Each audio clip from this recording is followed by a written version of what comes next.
कांग्रेस सांसद दीपेंद्र सिंह हुड्डा ने कहा कि कल जो संसद में हुआ वो मुख्य मुद्दों से ध्यान भटकाने के लिए भाजपा का प्रयास था।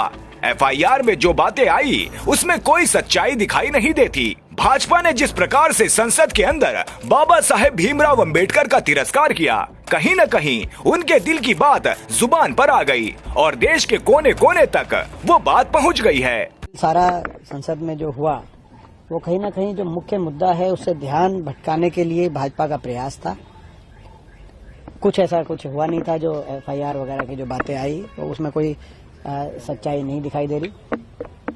मुख्य मुद्दा जो भाजपा ने जिस प्रकार से संसद के अंदर बाबा साहब भीमराव अंबेडकर जी का तिरस्कार किया और कहीं ना कहीं दिल की बात जबान पे आ गई और वो देश के कोने कोने तक वो बात पहुंच गई, जिससे देशवासियों को एहसास हुआ कि सही में 400 पार का नारा जो था वो अगर साकार हो जाता भाजपा का तो आज संविधान को तोड़ने का काम इस देश की संसद कर रही होती।